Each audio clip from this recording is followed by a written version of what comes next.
RCN. Le son de la différence.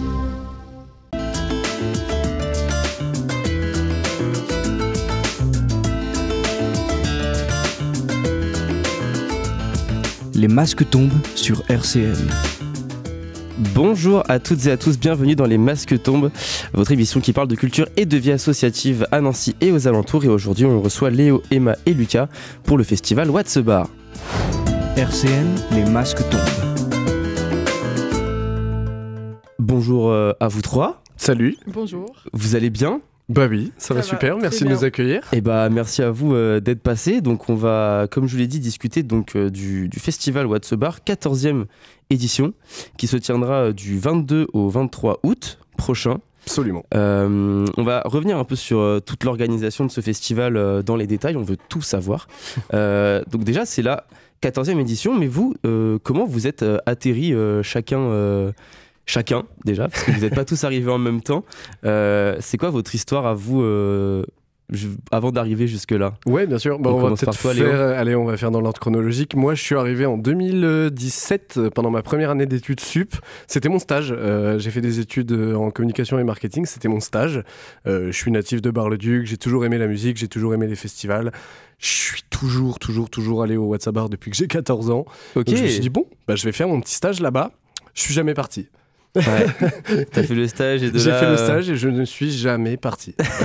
C'est formidable en vrai. Ouais, c'est un truc de fou. Je me suis inscrit en tant que bénévole. J'ai aidé au bureau, j'ai aidé sur le site. Je suis de plus en plus venu.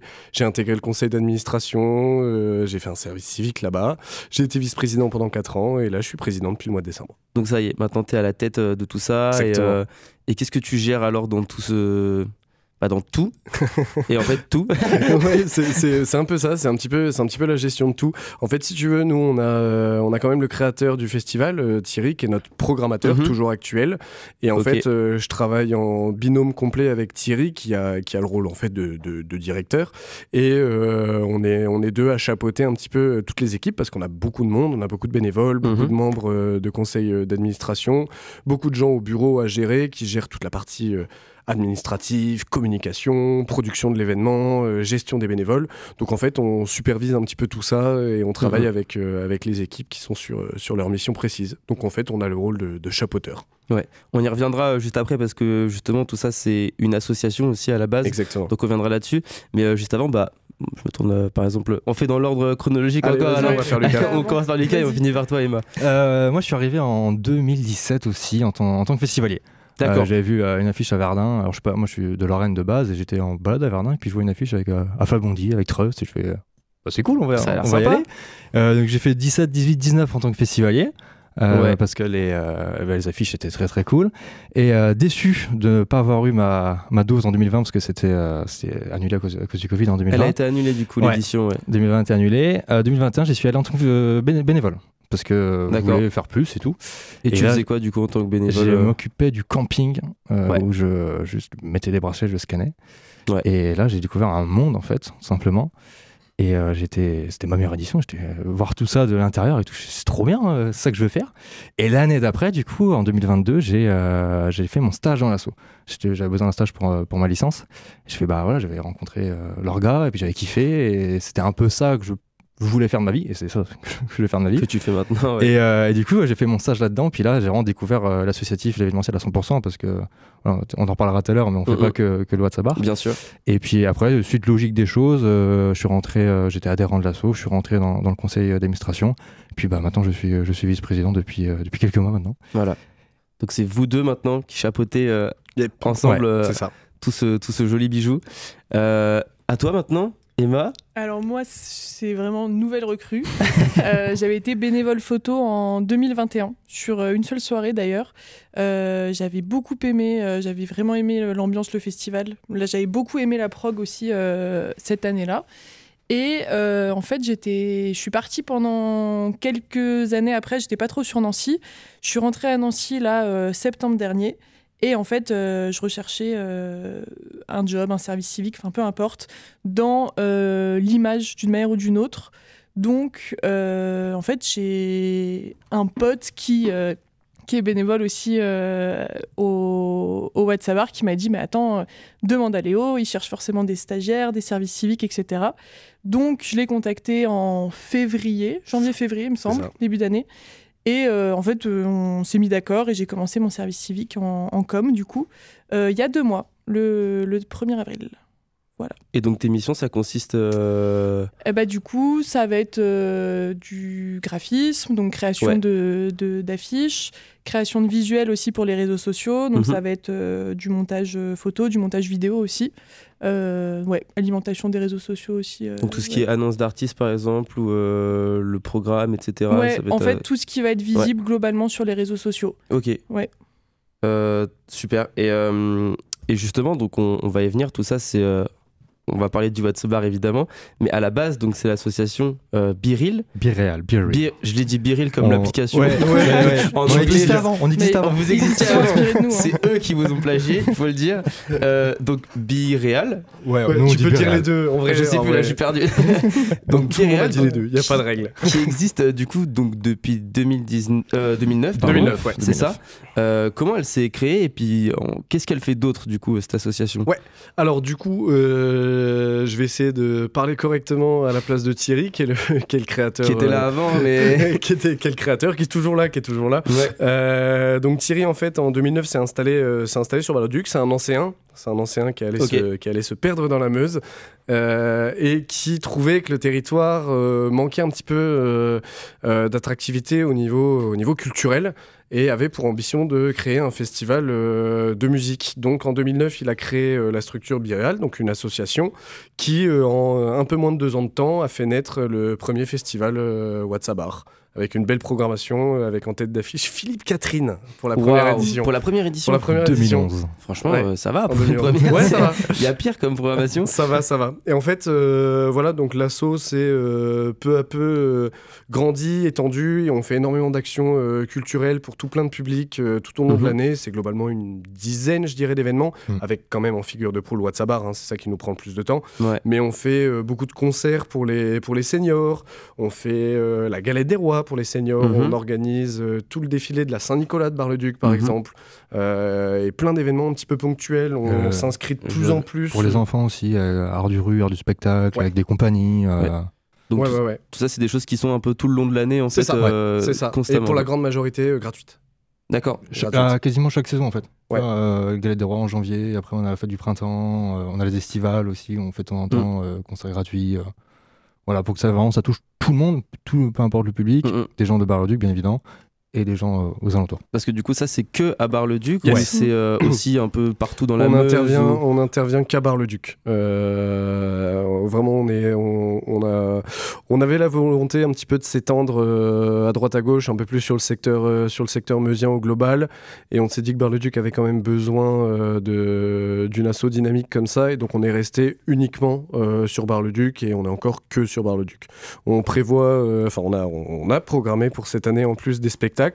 On va faire du one-man show, on va faire du Pierre-Emmanuel Barré en one-man show, on va faire de la pièce de théâtre avec Nelson Montfort et Philippe Candeloro, on va faire des petits concerts one-shot avec les Fatal Picard par exemple. Enfin voilà, on multiplie un petit peu les projets. En fait c'est c'est le rôle d'une boîte de production, j'ai l'impression, un petit peu plus qu'une simple organisation d'événements, quoi. Bien sûr, c'est ça, c'est un peu la volonté de devenir promoteurs locaux sur la Meuse. Donc j'imagine que, on en parlait, il y a beaucoup de bénévoles, d'équipes.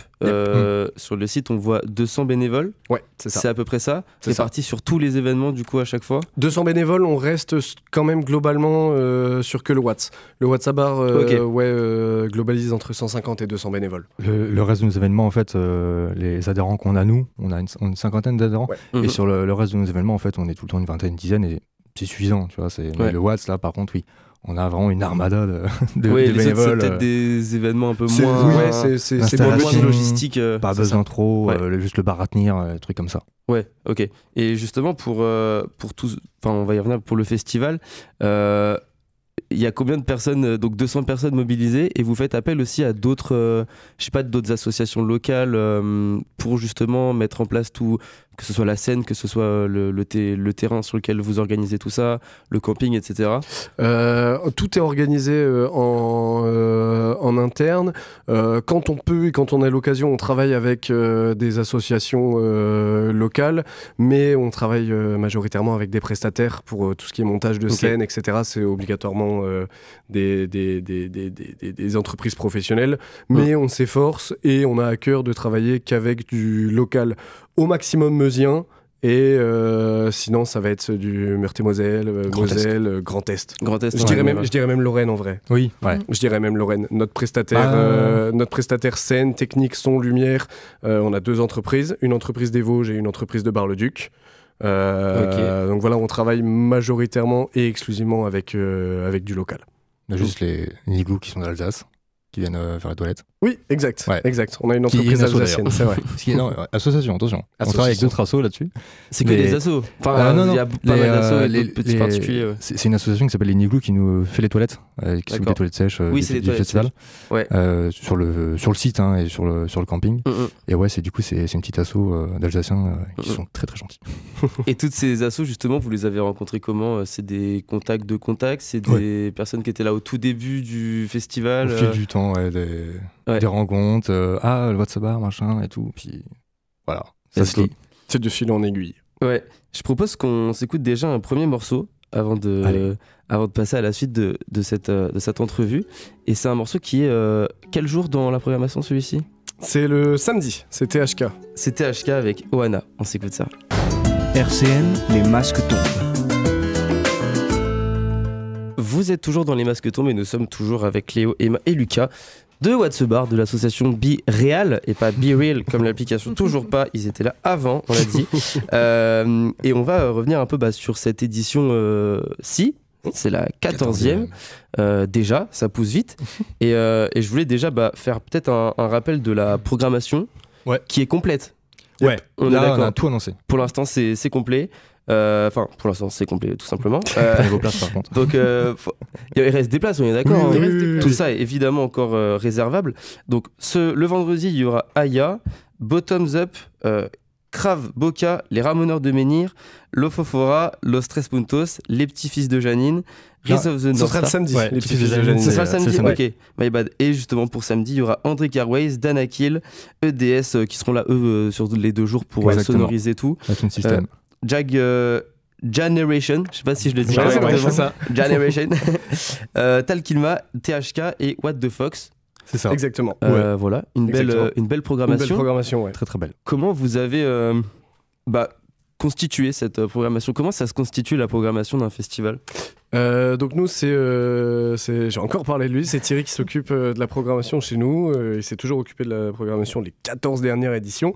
Mais en gros, si tu veux, ça se construit déjà par rapport à la demande de notre public. C'est-à-dire qu'on a une forte demande en matière d'esthétique musicale, punk, rock, reggae, metal, etc.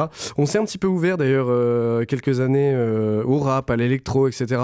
Mais c'est des éditions qui ont un petit peu moins fonctionné parce que le public était habitué aux esthétiques punk rock metal et on nous a demandé de revenir à nos bases. Donc on est revenu à nos bases. Et ça marche. Et en fait, ça marche. Les gens veulent des têtes d'affiche. On est quand même un festival avec une programmation pointue dans les différents styles qu'on propose.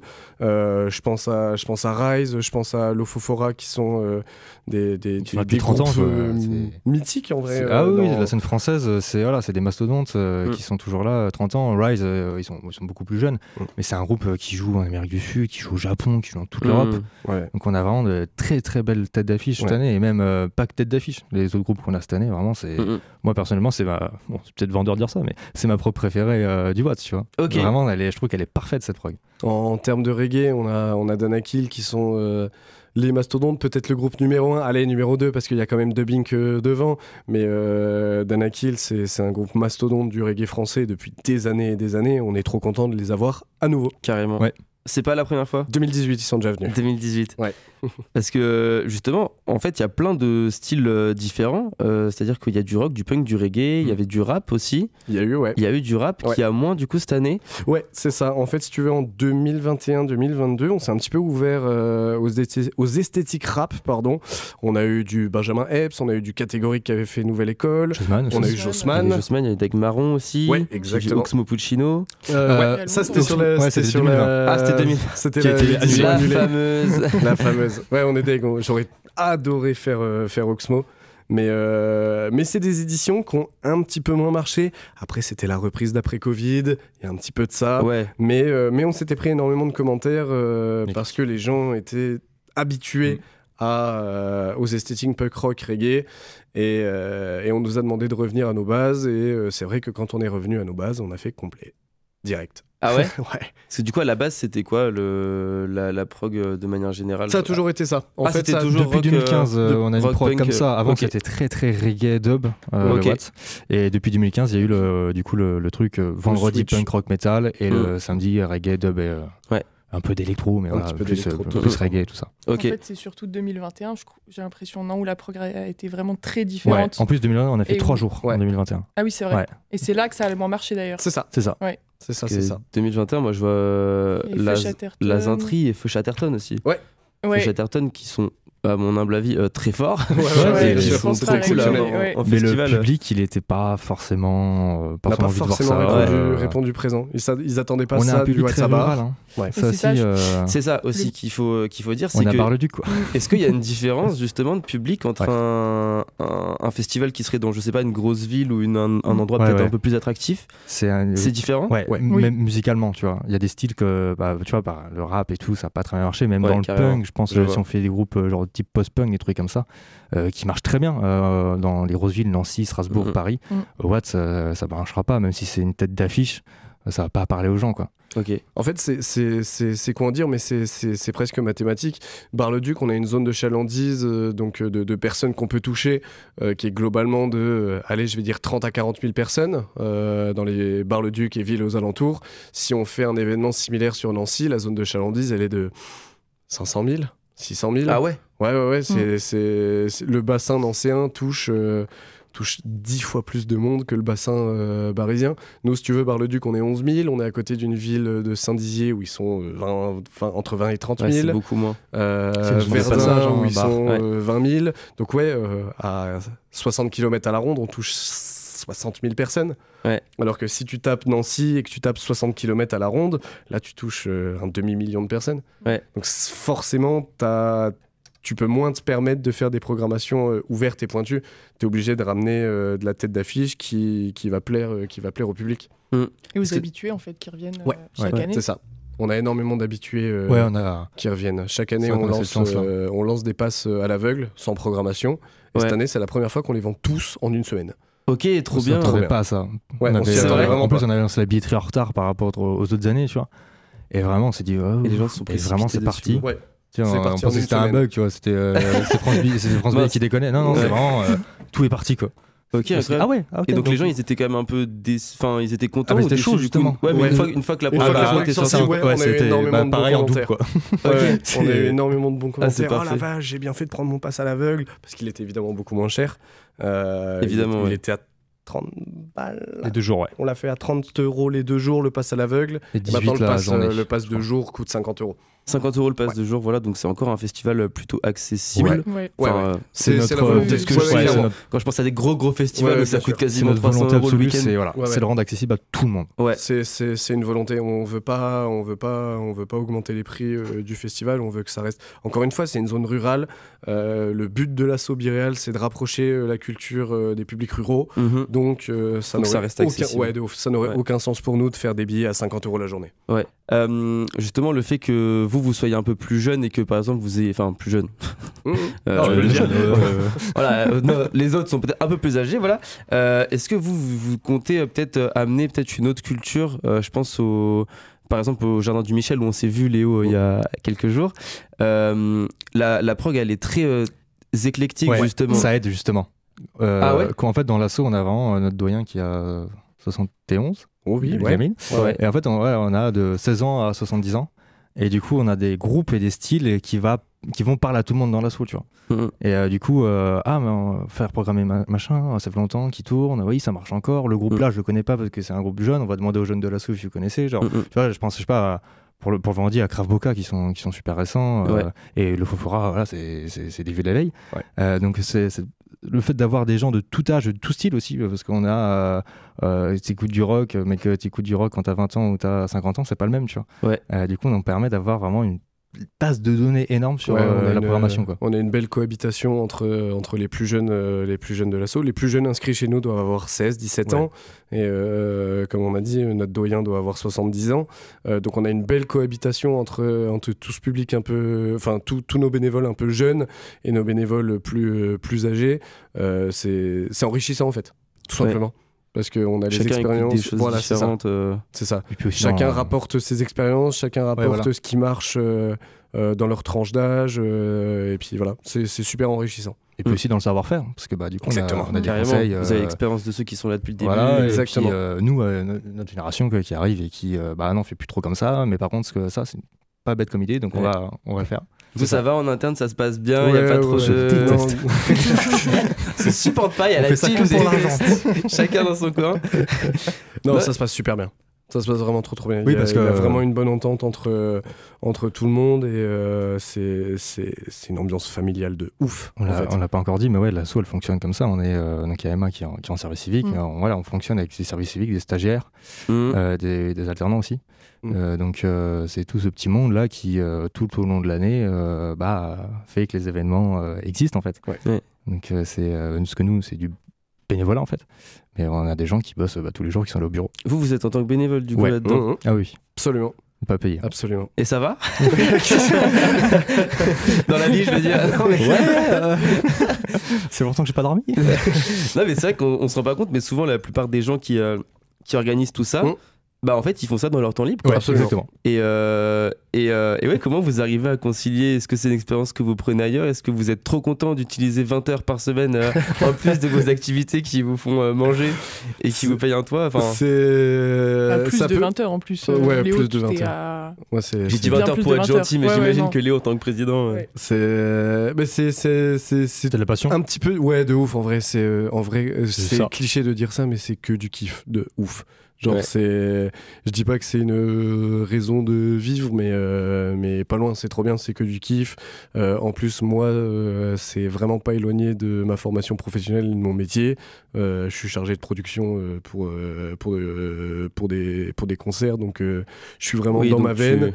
Donc aussi bien au boulot qu'à l'assaut, je fais la même chose et je kiffe et c'est trop bien. C'est trop bien. Mais oui, il n'y a pas beaucoup d'heures de sommeil, il y a beaucoup de boulot, il y a plein de choses à faire. Mais c'est trop bien, c'est vraiment que du kiff. Je suis content de faire, et puis je pense Lucas, Emma pareil, on est content de faire autant de trucs différents, des trucs peu communs à 25 ans. C'est ça, c'est ça aussi. C'est que ça doit être enrichissant aussi de faire ça plutôt jeune, entre guillemets, d'avoir toute cette capacité d'organisation, parce que mine de rien, organiser un festival à cet âge-là, c'est quand même pas la même chose que... Ouais, c'est clair. C'est clair. Après, tu connais ça. Après, c'est pas on nous balance comme ça. Non, bien sûr, évidemment. Mais c'est quand même des cordes à son arc qu'on a. C'est ça. On a très tôt, quoi. Après, je pense que tu connais ça aussi, Pablo. Hein. T'es super impliqué dans tous tes projets. T'as 1 million de trucs, donc bon. On se comprend. C'est pour ça que qu'on se serre tous la main. Ils disent allez, on va dormir un jour 8 heures, ça nous fera du bien. Et moi, je me posais une question, c'est que c'est vendredi et samedi. Pourquoi pas dimanche? Écoute, on n'a jamais tenté, ça n'a jamais été fait, je crois. Jeudi, on avait fait 3 jours, c'était jeudi soir. On avait fait du jeudi, parce que on considère que le public est un peu plus réfractaire au dimanche soir. On préfère privilégier un public qui va sortir le week-end, qui va pouvoir se reposer le dimanche avant de retourner au boulot. Enfin voilà, on cherche vraiment à optimiser au maximum le public et à ne pas se mettre de bâton dans les roues en proposant des soirs où les gens peuvent venir et peuvent se permettre de venir faire la fête sans rater le boulot le lundi. Ouais, c'est ça, c'est bienveillant. Contrairement à vous. Et pour le lieu en lui-même, où est-ce que ça se passe exactement? Parce qu'il me semble qu'il y a un petit château qui est plutôt joli même. Plutôt sympa. C'est dans le parc du château de Marbeaumont. Très joli, très bucolique. Dans le centre-ville. Ouais, vraiment, c'est dans le centre-ville et en fait, t'es vraiment à côté d'un château, donc c'est super agréable. Le terrain c'est un petit festival, donc c'est relativement petit, mais je sais pas, moi je le trouve vraiment super agréable. Par contre, vous aviez pas agrandi ? Il me semble que on n'en avait pas parlé, que c'était pas un peu plus grand que 2021. Je suis en train de réfléchir, mais on a ouvert le bassin. En fait, c'est ça. Moi, je l'ai pas vu en 2021. Ouais, c'est ça. Parce que là-bas, c'est un gros parc en fait, avec des endroits peut-être un peu moins c'est ça, utilisés, c'est ça. C'est un énorme carré d'herbe au pied du château. Ouais. Et c'est vrai qu'en 2022, on a ouvert, il y a une partie bassin. Où avant il y avait de l'eau dedans, maintenant c'est plus qu'un petit bassin en pierre, et on a ouvert cette partie pour mettre une troisième scène, donc la fameuse Sound System Arena avec EDS. Donc c'est vrai que ça ouvre encore plus le site, et ça fait que maintenant on peut rentrer 3500 personnes par jour. C'est pas mal. C'est pas mal. C'est très pas mal. Et est-ce qu'il y a d'autres animations par exemple ou d'autres événements sur place que les concerts en eux-mêmes pour alimenter, je sais pas, les gens quand on a entre les concerts quoi. On a le camping. Alors en plus, on a la chance que le camping soit le camping municipal, donc il est fait pour. Donc, en plus, t'as les chiottes, t'as les douches en dur, eau chaude, tout ça. Donc ça, c'est très très cool. On y est confortablement c'est installé. ça. Puis c'est collé, tu sais, t'as pas à marcher 15 km pour arriver au festival. Donc ça, c'est très cool pour les festivaliers. Et cette année, on a une animation le samedi. On a Rockin' Puppet. Qui était au JDM, Michel, justement. Exactement, qui viendra faire son petit concert avec sa petite marionnette. Qui fait des covers de morceaux de rock. De metal rock, ouais, exactement. Avec sa marionnette. j'adore. Donc, je l'ai reçu en interview en plus. Parce que c'est adorable. C'est toujours un truc sur le samedi, les festivaliers qui sont déjà là, enfin les campeurs en tout cas, qui sont déjà là. Le parc il ouvre à 16h, l'ouverture des portes. Pas grand chose à faire quoi. Donc voilà, une petite animation aujourd'hui pour divertir nos festivaliers. Ouais, on a la volonté aussi d'ouvrir de plus en plus depuis quelques années un village sur le camping avec des activités, un bar, un coin de chill, quelques animations, des canapés, des tentures, vraiment un endroit plus vivant sur le camping pour justement permettre aux festivaliers d'avoir un espace de vie en fait. Parce que c'est vraiment en fait le Watts, c'est vraiment un village qui se crée pendant 2 jours. Je trouve que c'est le meilleur mot de la fin pour résumer ce festival qui, on le rappelle, se tiendra donc les 22 et 23 août prochains à Bar-le-Duc. C'est la 14e édition. Il faut réserver vos places. Il en reste encore. On a vendu la moitié des passes à peu près. Parfait. Juste comme ça. Donc tout ça est accessible via quel site? Où est-ce qu'on peut vous retrouver pour prendre sa place? Sur nos réseaux, WhatsApp Bar, le site internet WhatsApp Bar, tout. On est dispo. La billetterie est partout. On est aussi en vente physique chez Leclerc, Carrefour, Auchan, Cora et Cultura. Oh là là, tout de tête quoi. Il a même pas lu ses notes. C'est pour ça qu'il est président. Hein. Non, voilà, c'est bon, tout est dit. Merci à vous d'être passé pour nous parler de Merci à toi, festival. merci à toute l'équipe d'RCN. Ouais, merci beaucoup et merci à vous, chers auditeurs, de nous avoir écoutés pour cette émission des Masques tombent.